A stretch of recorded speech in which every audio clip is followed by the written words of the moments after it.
All right, so today we're going deep into some rumors swirling around Diddy's parties Yeah. and the kind of stuff that maybe goes on behind the scenes in the entertainment industry. Yeah, yeah, some of the darker sides of the Yeah, industry. exactly. And so our source material today is this really interesting online article, Right. and it features some pretty shocking allegations from people like Andre 3000 and even Jamie Foxx. So what exactly are these rumors saying? Like, what's got people so riled up? Well, the article dives into these wild parties Diddy would throw. Freak-off parties, I think they call them, Yeah, right? freak-off parties, and they get pretty explicit in describing what allegedly went on. Naked people doing the you-know-what. Yeah, everything you can imagine, pretty much. And even getting into these parties was a whole thing. Right. Jamie Foxx had to pretend to be a cameraman just to get in. Yeah, apparently. So there's definitely this air of exclusivity surrounding these gatherings, like they were shrouded in secrecy. Right, which just adds to the whole mystique. It makes you wonder what was so scandalous that they had to go to such lengths to keep it under wraps. And then there's this whole thing about a special cocktail called Tusi. Oh, yeah, that's where things get really interesting. So you familiar with Tusi? I've heard whispers, but I don't know the specifics. It's a potent mix of ketamine, Whoa. cocaine, and Viagra. That's a pretty wild combination. Yeah, and the article goes into detail about its supposed effects. What kind of effects are we talking about? Well, according to Jaguar Wright, who's quoted in the article, the Tusi cocktail was designed to, well, let's just say enhance the experience. Enhance is putting it mildly. Right. The implication being that this drink was used to facilitate certain activities at these parties. And the use of ketamine, a horse tranquilizer no less, is particularly disturbing. Yeah, I mean, when you combine that with cocaine and Viagra, it paints a pretty unsettling picture. It makes you wonder about the potential for coercion and exploitation. Right. What happens when a cocktail like that becomes a staple at gatherings of the rich and famous? It raises a lot of questions about consent and ethical behavior, especially in environments where power dynamics can be so skewed. And then you have someone like Andre 3000 who walked away from the music industry at the height of his career. Right, he just kind of disappeared. And the article suggests that his departure might be connected to what he witnessed at these parties. There's this quote from a GQ interview where he talks about the dangers of unchecked success and choosing the wrong path. Right, and it makes you wonder, did he see something that made him question everything? So what did he walk into that made him turn his back on it all? There's even this tweet that went viral asking, what did he see when he walked into the room? It's a pretty haunting question. It is. It really makes you think about the hidden costs of fame and the difficult choices artists sometimes face. Yeah. You have this incredibly talented artist at the top of his game, seemingly living the dream, and yet he chooses to walk away.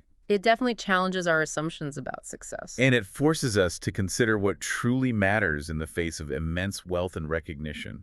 Okay, so we've got wild parties, a potent cocktail, and a cryptic departure from a music icon.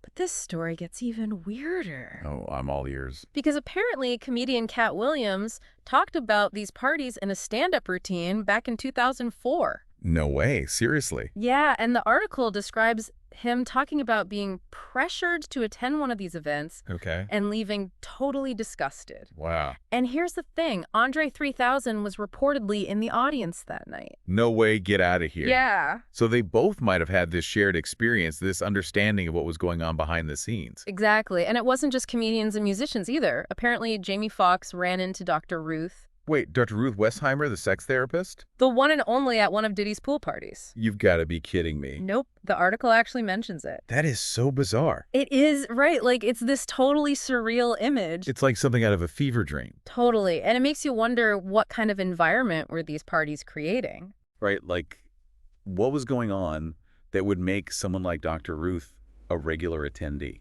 It's definitely not your typical Hollywood gathering. So this is way more than just about Diddy's parties, right? This is about the underbelly of an industry that thrives on secrecy and excess. Exactly. And when you hear these rumors and cryptic statements coming from people who were allegedly there, it makes you question everything. Right, like what's the truth? And where do we go from here? That's the big question, isn't it? It is, and it's something we're going to delve into even deeper as we continue this deep dive. All right, let's get to the bottom of this. All right, let's do it. It's like we've just opened a Pandora's box, right? Yeah. Yeah, it makes you wonder how much of this is just rumors and how much is actually true. Right, but even if only a fraction of these allegations are true, it's still incredibly concerning. Totally. And it brings us to another aspect of this whole story, Cassie. Diddy's ex-girlfriend. Right. She filed a lawsuit alleging that Diddy filmed these parties. Oh, wow. I didn't realize that. Yeah, and not just film them, but use the footage as leverage. So basically blackmail. Potentially, yeah, the article doesn't go into specifics. But that adds a whole new layer of creepiness to this whole situation. Right, like were these parties just about having a good time or were they something more sinister? It makes you question everyone's motives. Exactly. And it makes that Jamie Foxx cameraman story even more intriguing. Oh, right, because the article suggests that he might have been part of Diddy's crew documenting everything. Yeah, and if that's true, what did he see? And how did it affect him? Especially considering his recent health issues and that cryptic statement about going to hell and back. It's like there's this whole untold story there. Right, and how many other people might be out there with similar stories? People who were afraid to speak up or felt pressured to stay silent. Exactly, and that's where the power dynamics of the entertainment industry come into play. It can be a very difficult place to speak truth to power. Especially when your career and reputation are on the line. Right? People are often afraid of the consequences of speaking out. And that brings us back to Andre 3000. His decision to walk away is even more significant in light of all of this. It's like a silent protest against a system he no longer wanted to be a part of. It's a powerful statement, Well, even without him saying a word. and it makes you wonder, what's the price of staying silent? What compromises do we make in order to maintain our position within a flawed system? And are we sacrificing our values in the process? These are tough questions, but they're important ones to ask. So we've got wild parties, potential blackmail, and a culture of silence. It's a pretty bleak picture. But the article also highlights the public's reaction to all of this. Oh yeah, there was a lot of chatter online. People were shocked, concerned, and just confused. It definitely sparked a conversation. And that's a good thing, right? It is. We need to talk about these issues. But social media can also be a breeding ground for misinformation. Oh yeah, for sure. So how do we navigate that? We need to be critical thinkers. Right. Question everything. Cross-check sources, consider different perspectives. It's like we're all detectives in a way. Trying to piece together the truth. So where do we go from here? Well, I think it starts with asking the right questions. Like What? What role does the media play in perpetuating these harmful narratives? And how do the power dynamics of the entertainment industry contribute to a culture of silence? Those are big questions. They are, but Yeah. they're essential if we want to create a better future. So this isn't just about Diddy or his parties. It's about a larger system that needs to be examined. Exactly. And by having these conversations, we're taking a step in the right direction. I don't know about you, but I'm feeling a little overwhelmed by all of this. Yeah, it's a lot to process, right?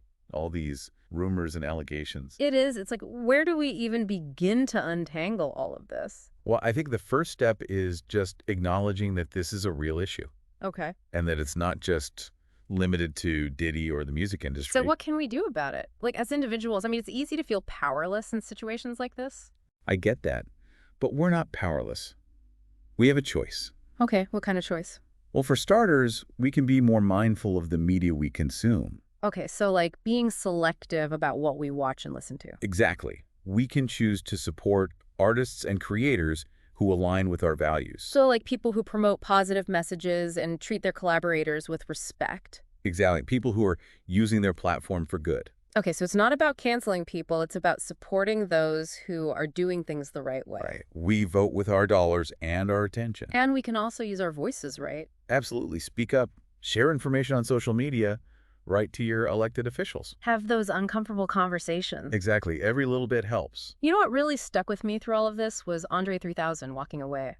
Yeah, that was a powerful statement. It makes you think, what's more important, success or staying true to yourself? Right, and it takes a lot of courage to walk away from something that's brought you so much fame and fortune. It does, and it makes me wonder what could have been if he had stayed. We'll never know for sure, but I respect his decision. Me too. And maybe that's the biggest takeaway from all of this. What's that? That we all have a responsibility to speak up when we see something wrong. Absolutely. And to support those who are trying to make a difference. Well, this has been quite a deep dive. It has. We've covered a lot of ground. Wild parties, the secret cocktail allegations of blackmail, and a culture of silence. And the difficult questions that arise when fame and power collide. But we've also talked about hope. Yeah, the hope that we can create a better future for the entertainment industry and for ourselves. And that starts with awareness, with having these conversations, even when they're uncomfortable. And with each of us doing our part to make a difference. So to everyone listening out there, keep questioning, Keep exploring and keep pushing for a better world. That's all we can do, right? That's all we can do.